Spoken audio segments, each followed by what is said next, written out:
आज आपण मराठी विषयामध्ये युवक भारती या पुस्तकामधून तिसरे नाटक सुंदर मी होणार हे अभ्यासणार आहोत. पु ल देशपांडेंचे हे नाटक आहे. जन्म 1919 ते 2000. थोर मराठी साहित्यिक, विनोदी लेखक, नाटककार, प्रवास वर्णनकार, चतुरस्त्र कलावंत, सूक्ष्म निरीक्षण, मार्मिक आणि निर्मळ विनोद, तरल कल्पनाशक्ती आणि भाषेचा कल्पक व चमत्कृतीपूर्व उपयोग करण्याचे कौशल्य हे त्यांचे लेखन विशेष. तुका म्हणे आता तुझे आहे तुझपाशी, अंमलदार, सुंदर मी होणार, ती फुलराणी इत्यादी स्वतंत्र आणि रूपांतरित नाटके. सदू आणि दादू, विठ्ठल तो आला आला इत्यादी एकांकिका संग्रह. खोगीर भरती, असामी, खिल्ली, बटाट्यांची चाळ, हसवणूक इत्यादी विनोद लेखन संग्रह. अपूर्वाई, पूर्वरंग, जावे त्यांच्या देशा इत्यादी प्रवास वर्णने. व्यक्ती आणि वल्ली, गणगोत, मैत्र इत्यादी व्यक्तिचित्रणात्मक पुस्तके अशी त्यांची विपुल ग्रंथसंपदा. त्यांच्या व्यक्ती आणि वल्ली या पुस्तकाला साहित्य अकादमीचा पुरस्कार मिळालेला आहे. भारत सरकारने पद्मभूषण या पुरस्काराने त्यांना सन्मानित केले आहे. सुंदर मी होणार या नाट्यलेखनास ब्राउनिंग पती पत्नीचा चरित्र ग्रंथ, व्हर्जिनिया वुल्फने लिहिलेले फ्लश हे पुस्तकाने, बॅरेट्स ऑफ विम्पोल्ड स्ट्रीट हे नाटक या लेखनाचा आधार मिळालेला आहे. असे असले तरी या नाटकातील महाराज, दिदी, संजय व इतर पात्रांना त्यांचा स्वतःचा बाजा आहे. याचा उल्लेख पु ल देशपांडे यांनी नाटकाच्या सुरुवातीस विनम्रपणे केलेला आहे. खालसा झालेल्या संस्थानाच्या संस्थानिक महाराजांची बेबी, दिदी, राजेंद्र व प्रताप ही मुले आणि त्यांच्या कुटुंबाचे डॉक्टर अशी पात्र योजना प्रस्तुत नाट्य उतार्यात आली आहे. स्वातंत्र्यपूर्व काळात आपल्या देशात अनेक संस्थाने होती. ही संस्थाने खालसा केली. संस्थाने खालसा झाली तरी काही संस्थानिकांच्या मनोवृत्तीत फरक पडला नाही. सत्ताधीश म्हणून असलेला त्यांचा तोरा कमी झाला नाही. त्यामुळे राजा व त्यांचे कुटुंबीय, राजा व प्रजा यांच्यातील दरी कायम राहिली. परिणाम असा झाला की संस्थानिक व कुटुंबीय यांच्यामध्ये मानसिक दुरावा निर्माण झाला. त्यांच्यामध्ये संघर्ष होऊ लागले. त्यांच्यातील संघर्ष प्रस्तुत नाट्य उतार्यात दर्शविला आहे. नंदनवाडीच्या महाराजांच्या राजवाड्यात घडलेल्या घटना, प्रसंग आणि संवाद यातून हा संघर्ष प्रकट झाला आहे. राजवाड्यात घडलेले नाट्य अतिशय मार्मिकपणे उलगडले आहे. हे नाट्य अधिक चांगले समजण्यासाठी पूर्ण नाटक अवश्य वाचावे. अशा प्रकारे आपण एक प्रकारचा लेखकाचा परिचय, त्यांनी कोणकोणती नाटके लिहिले, कोणते कोणते लेख लिहिले, कोणता पुरस्कार मिळवला याच्याबद्दल थोडक्यात लेखकाचा परिचय आपण बघितलेला आहे. आता आपण नाटक वाचण्याला सुरुवात करूया. याचे पात्र आपल्याला दिसत आहे. बेबी, दिदी, राजेंद्र, प्रताप आणि डॉक्टर असे आपल्याला याच्यामधले पात्र दिसत आहे. मी नाटक वाचण्यास सुरुवात करते. बेबी.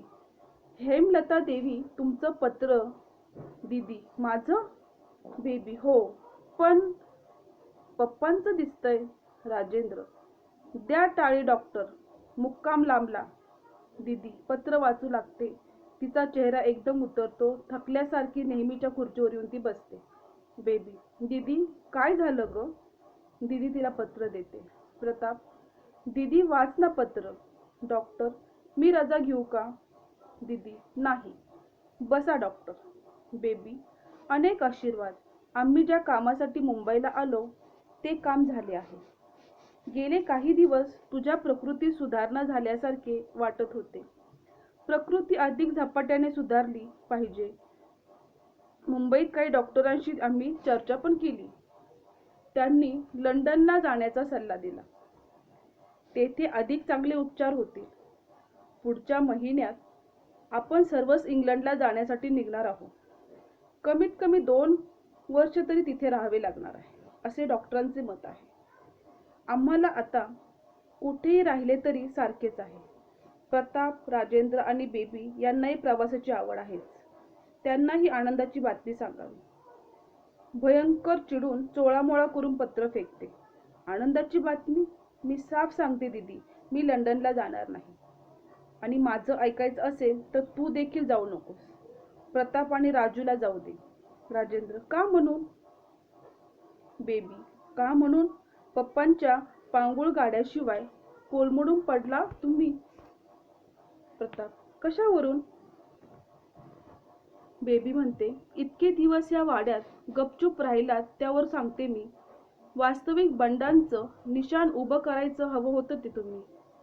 राजेंद्र, करू. बेबी, केव्हा? म्हातारपणी?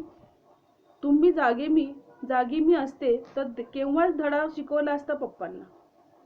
असं ती आपल्या स्वतःच्या नवऱ्याला म्हणते की मी जर तुमच्या जागी असते तर पप्पांना धडा शिकवला असता. प्रताप, मग सध्या चालवलं आहेस ते काय आहे असं म्हणायला आहे तुझं? पप्पांना जवळजवळ रोज एक नवा धडा देत असतेस तू. राजेंद्र, वास्तविक पप्पांनी तुला शिकवण्याचे पैसे द्यायला हवेत. बेबी, हे एकदा पप्पांना पुढे तू बोलून बघ ना. राजेंद्र, बोलेल. बेबी, केव्हा? राजेंद्र, ऐकशील तू. बेबी, त्या दिवशी भाऊजी नसली तरी ओवाळणी मी तुला. राजेंद्र, आणि मी देखील हक्काच्या कमाईने ओवाळणी घालीन तुला. अशा प्रकारे भावा बहिणींचं बोलणं इथे चाललेलं आहे. डॉक्टर म्हणतात, कशी फटाके उडवल्यासारखी बोलतायत पहा. दीदी राजे, कसल्या विचारात पडला आहात तुम्ही? दीदी, कसल्याही नाही डॉक्टर. डॉक्टर, दीदी, एवढं काय म्हणायला लावून घेता? दीदी, डॉक्टर, तुम्ही विचारता हे? डॉक्टर, हो, मीच विचारतो. दीदी, आयुष्यात खरा निर्णय घ्यायला प्रसंग एखाद्याची वेळ येत असतो. त्यावेळी तो नीट घेता आला नाही तर सारं आयुष्य ब्रेक तुटलेल्या गाडीसारखं शेवटी कुठल्या तरी खड्ड्यात जाऊन पडतं. बेबी, डॉक्टर, तुम्ही कसल्या तरी विचारात पडल्यासारखे दिसत आहात. आता बाकी ह्या वाड्यात विचार करणारी मंडळी फार झाली आहे. छे, असल्या विचारी मंडळीत मला तर गुदमरल्यासारखं होते. तेव्हा डॉक्टर म्हणतात, बेबी राजे, तुम्हाला मागे मी एकदा स्वित्झर्लंड मधल्या एका नर्सची गोष्ट सांगितली होती. बेबी, एकदा का? पुष्कळ वेळा सांगितली होती. माल्दाजेल फ्लाविया. मी तिच्या डोळ्यात बोट घातली होती. ती तुमच्याकडे मोसिये करत धावत आली होती. डॉक्टर, आणि मग मी तिची समजूत काढली होती. मी तिची समजूत काढली हे ऐकताच होत नाही का तुम्हाला? तुम्ही झाला आहात आता कितीतरी मोठी. फ्लाविया, माफ करा. दीदी, मी बसतो जरा. दीदी, बसा ना डॉक्टर. तुम्हाला आम्ही किती वेळा सांगितलं की दरबारी रीतिरिवाज दरबाराबाहेर गेले तर या वाड्यातून. डॉक्टर, थँक्यू दीदी. मी निर्णयाबद्दल सांगत होतो नाही का? ही फ्लाविया मोठी वेडी होती, अगदी वेडी. माझ्याशी लग्न करायचं होतं तिला. दीदी, डॉक्टर, आणि मग काय? तुम्हाला आज आलं ना असंच एक पत्र मला पण आलं. दीदी, कुणाचं? डॉक्टर, तुमच्या पप्पांचं. महाराजांच्या परिवारात मी एकटाच का होतो? कुणीतरी महाराजांपर्यंत ही वर्दी पोहोचवली आणि महाराजांनी बंदी केली. बेबी, का पण?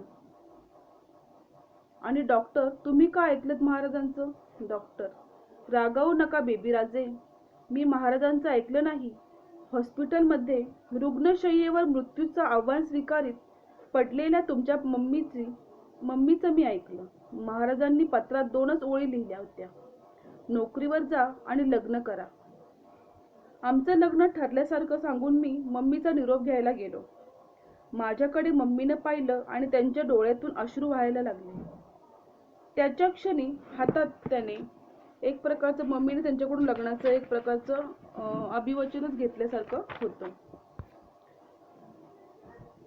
डोळे पुसण्याची देखील शक्ती नव्हती. मम्मी म्हणाल्या, डॉक्टर तुम्ही गेलात तर माझ्या पोरांना आई कुठली? फ्लावियाच्या म्हातारपणाचा बाप आनंदात रडला होता. तुमची आई असहाय्यतेने रडत होती. मी ती असहाय्य आसव पुसायचं ठरवलं आणि पुन्हा फ्लावियाला भेटलो. तो कसा ठाऊक आहे? तुम्हाला घेऊन. बेबी मला? डॉक्टर होय तुम्हाला. एवढ्याशा होता तुम्ही. एका प्रॅम्समध्ये घालून तुम्हाला फ्लावियाच्या घरी घेऊन गेलो. तुमच्या हातात फुलांचा एक गुच्छ दिला होता. गुच्छासकट तुम्हाला उचलून मी आत नेलं. तेव्हा फ्लाविया म्हणाली होती, हे 2 गुच्छ कशाला आणले? तुमच्या हातून तो गुच्छ मी फ्लावियाला दिला आणि सांगितलं, फ्लाविया मला हिची आणि हिच्या भावंडांची आई होऊन राहायचं आहे. फ्लाविया संगमरवरी पुतळ्यासारखी एका जागी खिळूनच उभी राहिली. आतून फ्लावियाचा बाप व्हायलिनवर कसले तरी विलक्षण करून स्वर काढत होता. That's all, that's all. Baby लग्न या गोष्टीचा पप्पांना इतका का तिटकारा? दीदी थांब बेबी. पण डॉक्टर मला एक प्रश्नाचं उत्तर द्याल? डॉक्टर नुसत्या मानेने हो म्हणतात. दीदी मम्मीच्या डोळ्यातले असहाय्य अश्रू पुसण्याचा तुम्ही निर्णय घेतलात त्याचं दुःख होतंय तुम्हाला का पश्चाताप होतोय? डॉक्टर एक क्षणभर देखील झाला नाही. सारं आयुष्य मी तृप्तीत समाधानात काढलं. महाराजांनी अनेक वेळा माझा अपमान केला. अनेक आपत्ती आल्या आणि गेल्या. मी अगदी कोरा राहिलो.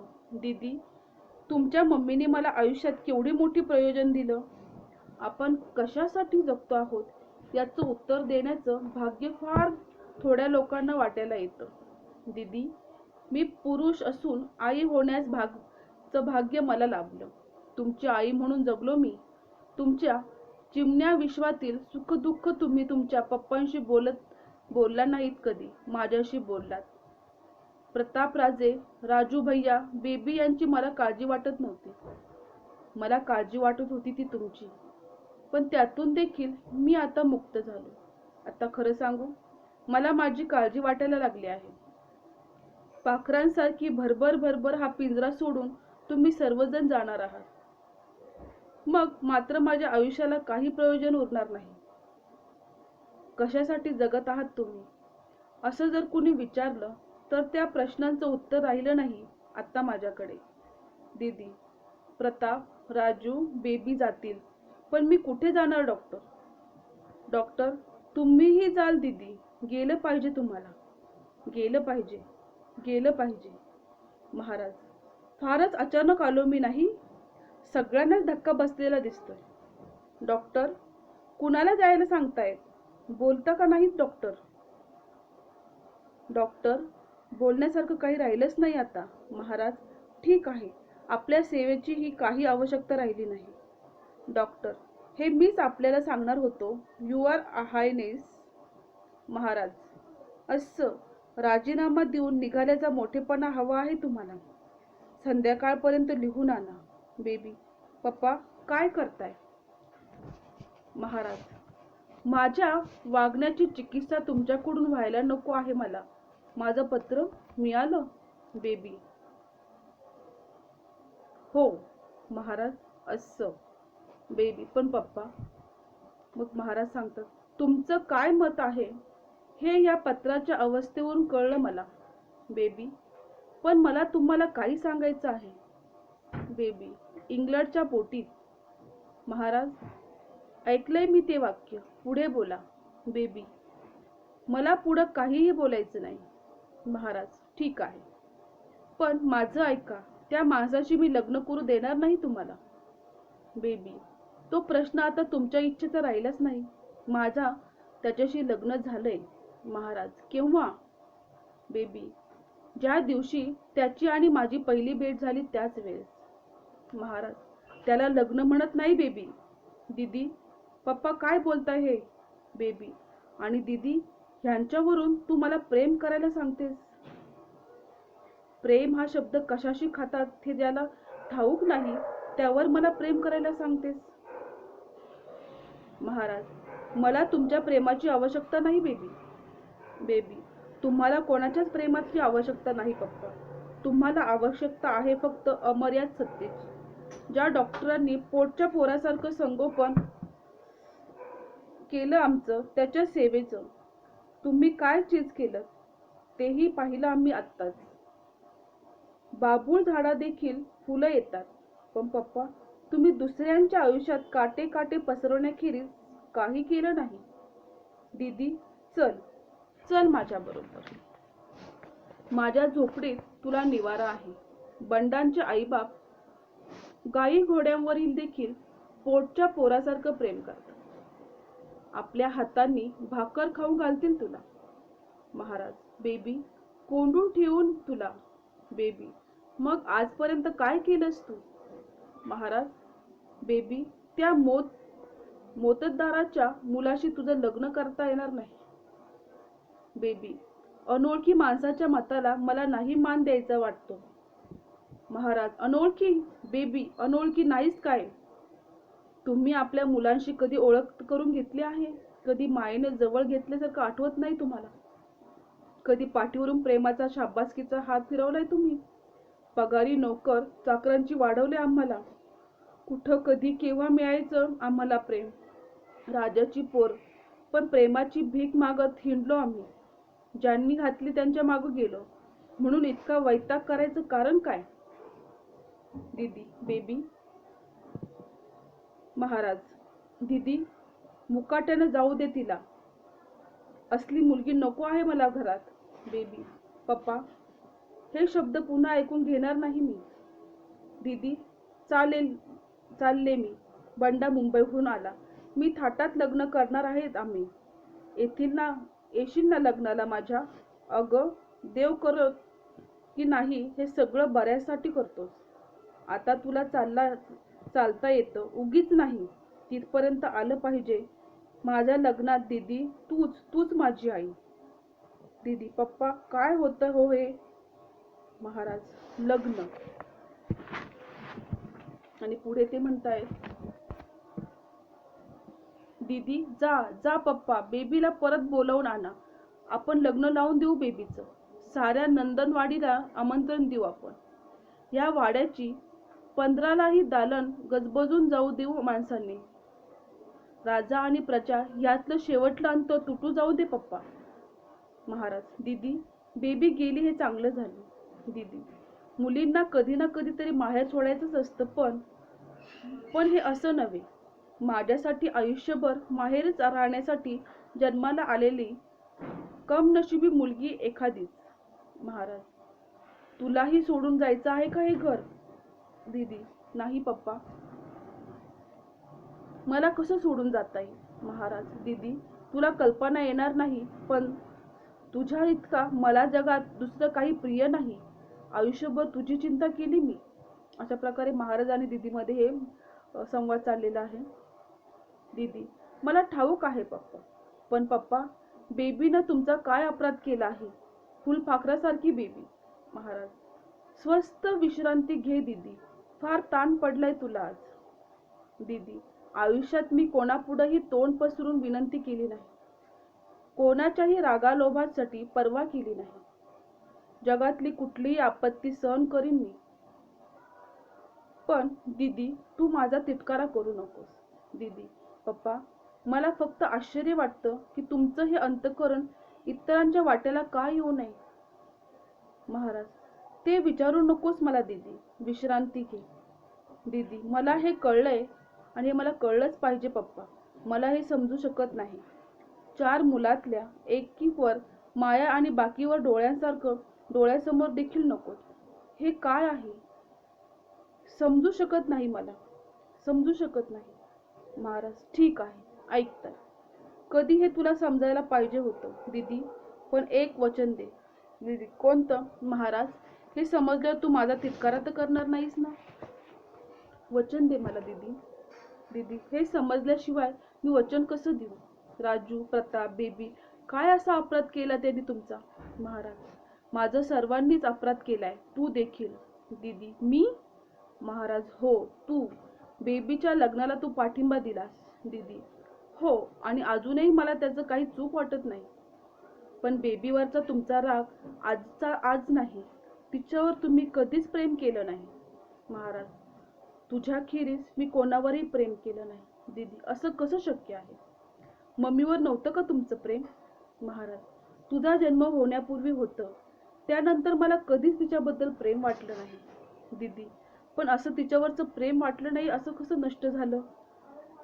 महाराज, माझ्या आयुष्यात हे घडलं. दीदी, पण मम्मीचं तरी तुमच्यावर प्रेम होतं ना? महाराज, ती फक्त मला भीत होती. दीदी, पण तरी सुद्धा तुमचं एकमेकावर प्रेम होतं ना? होतं. होतं म्हणा पप्पा. महाराज, नव्हतं, कधीच नव्हतं. दीदी, पण प्रेमाशिवाय तुम्ही एकत्र राहिलात कसे? नाही पप्पा, मला सहन होत नाही हे. एकदा म्हणा, पुन्हा आठवून पहा, असं कसं शक्य आहे? दीदी, दीदी, दूर व्हा पप्पा. मम्मी का राहिलीस ग तू ह्या वाड्यात? भीती. पप्पा, आयुष्यभर ही भीती उराशी बाळगून राहिली मम्मी, म्हणून आजारी पडली. तिला औषध हवं होतं ते भीतीवरच. तिला हजारो रुपयांची औषधं दिलीत तुम्ही, पण एका क्षणात प्रेम दिलं असतं तर आमची मम्मी नसती सोडून गेली आम्हाला. अशा प्रकारे दिदीच महाराजांना बोलू लागलेली आपल्याला दिसून येते. आम्हाला या वाड्यात लाथ मारून का नाही बाहेर निघून गेली मम्मी? का का घाबरली? कशाला घाबरली? असल्या प्रेमशून्य माणसाची पत्नी म्हणून का स्वतःची विटंबना करून घेतली तिने? महाराज, माझं ऐक दीदी. दीदी, काय ऐकायचं तुमचं? तुमची घृणा यायला लागली आहे मला. तुमचा हा राजवाडा, हे वातावरण अपवित्र, अमंगळ वाटायला लागलंय मला. मी दारिद्र्यात राहीन पप्पा, पण अपवित्र वातावरणात राहणार नाही. महाराज, कुठे चाललीस? दीदी, वाट फुटेल तिथे. महाराज, म्हणजे त्या उन्हाळ इस्माकडे? दीदी, तुमच्यापासून खोटेपणाची अपेक्षा केली नव्हती मी. दीदी, काय खोटेपणा केला मी? महाराज, तू म्हणाली होतीस की मी त्याच्याबद्दल केवळ एक कलावंत म्हणून तुला आदर आहे, पण तुझं प्रेम आहे त्याच्यावर. दीदी, होय, पण मला त्याच्या आयुष्याचा नाश करायचा नव्हता. संसार उभं करण्याचं सामर्थ्य माझ्या दुबळ्या शरीरात आहे असं वाटत नव्हतं मला. आणि त्याहीपेक्षा पप्पा, तुमच्यासाठी हे घर सोडायचं नव्हतं मला. बेबी गेली, उद्या प्रताप, राजूही जातील, पण तुम्ही एकटे एकटे राहाल. मम्मीचे अश्रू डॉक्टरांनी पुसले आणि ते अजन्म अविवाहित राहिले. तुमचे अश्रू पुसत मी तुमची मुलगी म्हणून नव्हे पप्पा, पण तुमची आई म्हणून राहणार होते. पण तुम्हाला कधीच समजू शकले नसतं ते पप्पा. प्रकाशाच्या लेकरांना या अंधार कोठडीत त्यानं जन्माला घातलं. त्यांना प्रकाशाकडेच गेले पाहिजे. थेंबभर पाण्याला देखील शेवटी विशाल समुद्राचीच ओढ असते. पप्पा, माझ्यासारखी दुबळी मुलगी सुद्धा त्याच विशाल जीवनाकडे निघाली आहे. जीवनाच्या त्या प्रकाशात न्हाऊन आता मला सुंदर व्हायचं आहे. जाते मी पप्पा. संजय माझ्या उत्तराची वाट पाहत असतील. महाराज, कुठे? दीदी, पृथ्वीच्या पाठीवर जिथे असतील तेथून त्यांना शोधून मी काढीन. तितकं सामर्थ्य आलंय माझ्या पायात. आता संपूर्ण बरी झाले वाटते मला. गुड बाय पप्पा. महाराज, सुभानराव, हे सहन होत नाही मला. सुभानराव, काय युअर हायनेस? महाराज, हा प्रकाश, ओढून घ्या सगळे पडदे. सुभानराव सगळ्या खिडक्या दारांचे पडदे ओढू लागतात. खोलीत काळोख निर्माण होतो. महाराज दीदीच्या खुर्चीमध्ये बसतात. अशा प्रकारे एका कुटुंबाचं, एक परिवाराचं एक नाटक दाखवलेलं आहे. आणि याच्यामध्ये दाखवलं आहे की एक राज महाराजांचा परिवार आहे आणि त्या परिवारामध्ये राजाचा स्वभाव जसा आहे तो अतिशय कडक आणि बाणी आहे की त्यांनी त्याच्या पत्नीवरही प्रेम केलं नाही आणि त्याच्या अशा स्वभावामुळे त्याची लेकरं, त्याची पत्नी पण त्याला सोडून गेलेली आहे. अशा प्रकारे जे काही नाटक मी आता वाचलेलं आहे, आशा करते की आपल्याला समजलेलं आहे. आपणही एकदा हे नाटक वाचून बघा. नक्कीच आपल्याला याचा अर्थही व्यवस्थित समजू शकेल. नमस्ते.